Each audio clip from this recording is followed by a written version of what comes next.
ओम शांति। 31 मई 2023 की मुरली। मीठे प्यारे बाबा हम बच्चों से कह रहे हैं, मीठे बच्चे, तुम्हारे पर माया का पूरा पहरा है, इसलिए जरा भी गफलत ना करो। देही अभिमानी रहने की मेहनत करते रहो। प्रश्न पूछ रहे हैं बाबा, बाप के पास कौन सा भंडारा सदा भरपूर है? उस भंडारे से स्वयं को भरपूर करने का साधन क्या है? उत्तर है, बाप के पास पवित्रता, सुख, शांति का भंडारा सदा ही भरपूर है। स्थायी सुख व शांति चाहिए तो जंगल में भटकने की जरूरत नहीं है। पवित्रता ही सुख और शांति का आधार है। पवित्र बनो तो तुम्हारे सब भंडारे भरपूर हो जाएंगे। बाप आते ही हैं बच्चों को पवित्र बनाने, वह है एवर पवित्र। आज का गीत है, न वह हमसे जुदा होंगे। ओम शांति। यह बच्चों का ही गाया हुआ गीत बच्चे सुन रहे हैं। यह बच्चों की आत्माएं कहती हैं। अब बच्चों को देही अभिमानी बनना है, अर्थात अपने को आत्मा निश्चय करना है, न कि परमात्मा। जैसे सन्यासी लोग कहते हैं, आत्मा सो परमात्मा। इसे उल्टी गंगा कहा जाता है। अब बाप समझाते हैं, इतना समय तुम सब देह अभिमानी बनते आए हो, अब देही अभिमानी बनो। यह शिक्षा मिलती है वापिस घर जाने लिए। फिर सतयुग में तो है तुम्हारी प्रारब्ध। जब यहाँ तुम देही अभिमानी बनते हो और बाप की नॉलेज को ग्रहण करते हो, फिर जाकर ज्ञान की प्रारब्ध का पाठ बजाते हो। वहाँ तो देह अभिमान व देही अभिमानी का प्रश्न ही नहीं है। इस समय तो मनुष्यों को पता ही नहीं है कि हम आत्मा हैं, हमारा बाप परमात्मा है। बिल्कुल ही मूंझ गए हैं। सन्यासियों ने कहा कि हम तुम सब परमात्मा हैं, जिधर देखता हूँ तू ही तू है। इससे तो कुछ भी फायदा नहीं होता। वो लोग तो इसको भावना समझते हैं, परंतु सबकी भावना तो एक जैसी नहीं होती। एक ही घर में बाप बच्चे की भी भावना एक जैसी नहीं रहती। कहाँ कहाँ देखो बच्चे बाप को भी मार डालते, क्योंकि घोर अंधियारा है, सब पतित है। अभी तुम बच्चे स्वदर्शन चक्रधारी बने हो। स्वदर्शन चक्रधारी बनने से ही तुम राजा रानी बनते हो। तो बाप बच्चों को बार बार कहते हैं, देही अभिमानी बनो। ऐसे समझो मुझ आत्मा को परमात्मा बाप अपना परिचय देकर पढ़ा रहे हैं, हमारे संस्कार बदला रहे हैं। आत्मा ही संस्कार ले जाती है, शरीर तो खत्म हो जाता है। बाबा अभी हम आपके साथ ही योग लगाएंगे, यह हमारा वायदा कभी मिट नहीं सकता। भल पवित्रता पर अनेक प्रकार के विघ्न पड़ेंगे, बहुत कुछ सहन करना पड़ेगा। बच्चियां कहती है, बाबा यह सितम सहन करूंगी। जैसे दुख के समय मुख से निकलता है ना, हाय राम, हे प्रभु, तुम तो ऐसे नहीं कहेंगे। तुम ब्राह्मण फिर बाबा को याद करते हो। बाबा हम दुख से कब छूटेंगे, हमको बहुत मारते हैं। गीत में भी कहते हैं, कितनी भी मार पड़ेगी बाबा, आपकी याद कभी नहीं भूलेंगे। हमको तो बाबा का ही बनना है, बुद्धि का योग उनसे जोड़ना है। यह है सब समझ की बात। एक दिन यह सितम भी मिट जाएंगी। कुछ तो जरूर सहन करना पड़ता है। यह सब ड्रामा में नोंद है। अबलाओं पर अत्याचार बहुत होते हैं। यह गीत भी देखो, पहले से ही बना हुआ है, जिसका अर्थ कोई भी नहीं जानते हैं। तुम्हारे शास्त्र जैसे कि यह रिकॉर्ड बन गए हैं। सब कहते हैं ऐसे तो कहाँ भी नहीं होता जो रिकॉर्ड पर अर्थ किया जाए। यह तो फिल्मी रिकॉर्ड से है, परंतु यह बाबा ने बनवाए हैं। तुम बच्चों को इस पर समझाना चाहिए। हमको पावन तो जरूर बनना है, बाप के फरमान पर चलना है। मनुष्य तो जानते नहीं, वह तो शिव शंकर को भी मिलाकर एक कर देते हैं।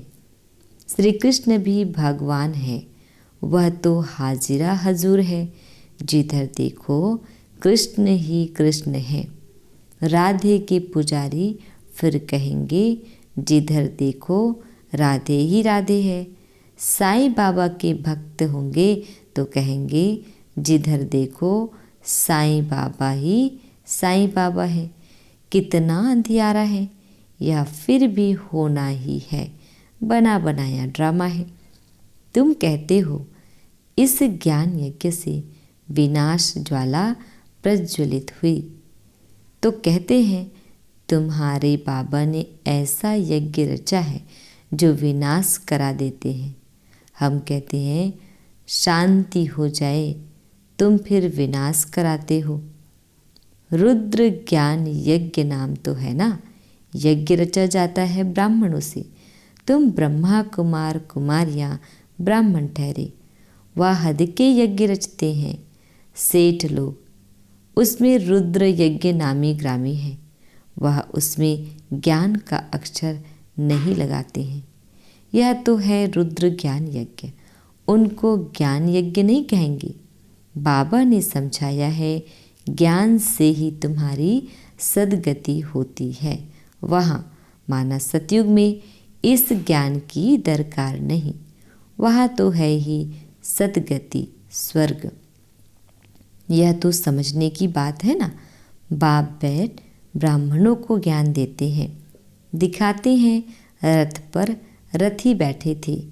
यह शरीर रथ है ना। हर एक रथ में रथी आत्मा है, तो आत्मा हुई रथी, इसमें भी इनकी आत्मा है। परंतु बाबा कहते हैं मैं रथ का लोन लेता हूँ। जैसे मकान लेते हैं तो धनी भी रहता है और लेने वाले भी रहते हैं। यहाँ यह रथी बन बाबा आते हैं, कहते हैं मैं फिर से तुमको राजयोग सिखाता हूँ। ऐसे और कोई कह ना सके। यह सब पॉइंट समझाई जाती है धारणा के लिए। हमारा बाबा हमको स्वर्ग का मालिक बनाते हैं। कल्प कल्प संगम युगी। एक अक्षर की भी भूल करने से कितने अवतार, कितने नाम लिख दिए हैं। अभी बरोबर कल्प वृक्ष के नीचे तुम बैठे हो, राजयोग सीख रहे हो। भविष्य में राजा रानी पद पाने ले। यहाँ तो करोड़पति पद्मपति है, इनका सब कुछ मिट्टी में मिल जाएगा। नेचुरल कैलेमिटीज़ आदि सब अचानक ही आएंगी। पिछाड़ी में विनाश तो होना ही है। ढेर के ढेर बॉम्ब्स सबके पास हैं, वह ऐसे ही समुद्र में थोड़े ही फेंक देंगे। यह तो उन्हों की लाखों करोड़ों की मिल्कियत है। यह ना बने तो विनाश कैसे हो। एकदम जलकर जैसे खाक हो जाएंगे। ऐसे नहीं जख्मी होकर दुख भोगते रहेंगे। चीज़ ही ऐसी बनती है जो फट से खलास हो जाएंगे। तो एक धर्म की स्थापना और अनेक धर्मों का विनाश, यह तो क्लियर है। ब्रह्मा द्वारा स्वर्ग की स्थापना कर रहे हैं, स्वर्ग में रहने वालों को लायक बना रहे हैं। पवित्र बनने वालों के आगे सब नमन करते हैं। अब बाप भी कहते हैं पवित्र बनो। अभी तुम्हारी आत्मा के पंख टूटे हुए हैं, तुम उड़ेंगे कैसे? जितना ज्ञान योग बल की धारणा करेंगे तो पंख आ जाएंगे। राजधानी लेना कोई मासी का घर नहीं है। मुख्य बात है अहम आत्मा, यह है मेरा शरीर। अहम आत्मा है ही शांत स्वरूप। शांति के लिए धक्का खाने की दरकार नहीं। एक कहानी बताते हैं ना, रानी के गले में हार पड़ा था, लेकिन वह बाहर में ढूंढ रही थी। तुम रानियां हो, शांति के लिए जंगलों में जाने की दरकार नहीं। यहाँ तो है ही माया का राज्य, यहाँ शांति हो नहीं सकती। कोई कहते हैं हमको फलाने से शांति मिली, परंतु वह तो है अल्पकाल काग विष्टा समान सुख अथवा शांति। हमको तो अविनाशी चाहिए ना। तुम बच्चों को चाहिए स्थायी शांति। पवित्रता से शांति सुख जितना चाहिए उतना लो। शिव बाबा का भंडारा है ना, जो एवर पवित्र है, वही आकर सबको पावन बनाते हैं। सन्यासी तो समझते हैं आत्मा निर्लेप है, बाकी शरीर पर पाप लगता है। तो अब तुम बच्चे जानते हो बाप है स्वर्ग की स्थापना करने वाला। यथार्थ रीति समझाने से समझेंगे कि बरोबर इन्हों को पढ़ाने वाला तो परमपिता परमात्मा है, जिसको ही पतित पावन सद्गति दाता कहा जाता है। सभी को दुर्गति से सद्गति में ले जाते हैं। सद्गति तो बाप ही करेंगे ना, उनको कहा ही जाता है सद्गति दाता। दुर्गति दाता तो नहीं कहेंगे ना, पतित पावन कहेंगे। फिर पतित कौन बनाते हैं यह भी कोई नहीं जानते। बाप कहते हैं तुम वाम मार्ग में गिरते हो तो रावण की प्रवेशता हो जाती है। मंदिरों में बड़े बड़े काले चित्र राधे कृष्ण के रखे हैं। नाम ही रखा है श्याम सुंदर। सतयुग में सुंदर था, फिर कलयुग में माया सर्प ने डसकर काला कर दिया। अब कहाँ की बात कहाँ ले गए हैं, मनुष्यों को कुछ भी पता नहीं है। बाप रचयिता और रचना का किसको पता नहीं है। बाप बच्चों को समझाते हैं, बच्चे खबरदार रहना, माया बड़ी कड़ी है। इस समय तो तमो प्रधान है, किसको भी पछाड़ने में देरी नहीं करती, एकदम नाक से पकड़कर गिरा देती है। यह है युद्ध स्थल। इसलिए बाबा बार बार समझाते हैं, तुम अपना कल्याण चाहो तो देही अभिमानी बनो। अपने को आत्मा समझ बाप को याद करो तो अंतमति सोगति हो जाएगी। सब संस्कार सामने खड़े हो जाते हैं। उनके जन्मों के पाप विनाश करने में टाइम लगता है। तुम्हारा अंत तक पुरुषार्थ चलता है। पहली पहली बात है देही अभिमानी बनना। परमात्मा बाप हम आत्माओं को पढ़ाकर आप समान बना रहे हैं। बैरिस्टर जरूर आप समान बैरिस्टर बनाएगा। फिर है पुरुषार्थ पर मदार। कोई बैरिस्टर तो एक ही केस में लाख रुपए भी कमाते हैं। अब तुम बच्चों को बाप कहते हैं कि पुरुषार्थ कर ऊंच पद पाओ। यहाँ के पदमपति तो सब खाक में मिल जाएंगे, मैं हूँ ही गरीब निवाज। अब देखो जो लड़ाई करते हैं उनका काम ही मरना और मारना है।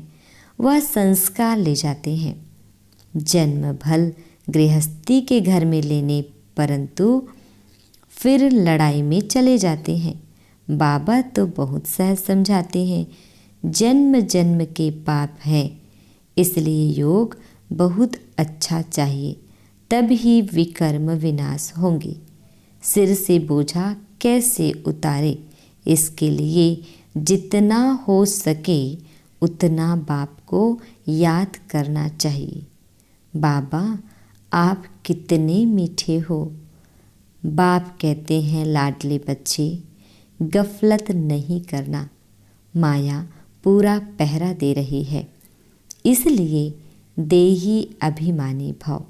यह है बुद्धि योग की रेस, इसमें ही सब कुछ है। बाबा बार बार कहते हैं अपना कल्याण चाहते हो तो योग बहुत अच्छा चाहिए, फिर बहुत हर्षित रहेंगे। हम ईश्वर की संतान हैं, हमको भविष्य के लिए बाप से वर्षा मिलता है। कलयुग में तो नहीं, राज्य करेंगे, राज्य करना है सतयुग में। देही अभिमानी बनना बहुत बड़ी मंजिल है, ऐसे थोड़े ही विश्व का मालिक बनेंगे। सितम भी बहुत सहन करने पड़ेंगे। कितनी बांधेली बच्चियां मार खाती है, आखिरीन विजय तुम बच्चों की है ही। तुम सिर्फ बाप की याद में रहो, यह है योग बल। जो बाप तुम्हें एक ही बात सिखलाते हैं, जिसे तुम सारे विश्व का मालिक बनते हो और तो कोई बन ना सके। सारे ड्रामा में सर्वश्रेष्ठ पार्ट लक्ष्मी नारायण का ही है। एक कहानी है ना, दो बिल्ले आपस में लड़े, मक्खन बीच में बंदर खा गया। श्री कृष्ण के मुख में माखन दिखाते हैं। अब माखन की तो कोई बात ही नहीं, यह है स्वर्ग, इसमें सारी सृष्टि का माखन आ जाता है। बाप स्वर्ग का मालिक बनाते हैं, ऐसे बाप से तो कहाँ से भी भाग कर मिलना चाहिए। अच्छा, मीठे प्यारे बाबा हम बच्चों को विश कर रहे हैं, मीठे मीठे सिकिल दे बच्चों प्रति माता पिता बाप दादा का याद प्यार और गुड मॉर्निंग। रूहानी बाप की रूहानी बच्चों को नमस्ते। हम रूहानी बच्चों की रूहानी बाप दादाजी को याद प्यार गुड मॉर्निंग और नमस्ते नमस्ते। शुक्रिया बाबा, शुक्रिया। बाबा हमें धारणा की पॉइंट दे रहे हैं। फर्स्ट पॉइंट है, मैं इस रथ पर विराजमान रथी आत्मा हूँ। यह अभ्यास करते पूरा पूरा देही अभिमानी बनना है, बुद्धि योग की रेस करनी है। दूसरी पॉइंट है, पूरा नष्टो मोहा बनना है। इस अंतिम जन्म में सितम सहन करते भी पावन जरूर बनना है। बाबा हम बच्चों को वरदान दे रहे हैं, नथिंग न्यू की स्मृति से सब प्रश्नों को समाप्त कर बिंदी लगाने वाले अचल अडोल भाव। नथिंग न्यू की स्मृति से सब प्रश्नों को समाप्त कर बिंदी लगाने वाले अचल अडोल भाव। कोई भी बात होती है तो आप बच्चों को यह ज्ञान है कि नथिंग न्यू। हर सीन अनेक बार रिपीट की है। नथिंग न्यू की स्मृति से कभी भी हलचल में नहीं आ सकती, सदा ही अचल अडोल रहेंगे। कोई नई बात होती है तो आश्चर्य से निकलता है, यह क्या, ऐसे होता है क्या। लेकिन नथिंग न्यू तो क्या क्यों का क्वेश्चन नहीं, फुल स्टॉप आ जाता है। ऐसे हर दृश्य को देखते बिंदी लगाते चलो तो हाय हाय में भी वाह वाह के गीत गाते रहेंगे। स्लोगन है, सुखदाता बाप के सुख स्वरूप बच्चे बनकर रहो तो दुख की लहर आ नहीं सकती। सुखदाता बाप के सुख स्वरूप बच्चे बनकर रहो तो दुख की लहर आ नहीं सकती। ओम शांति।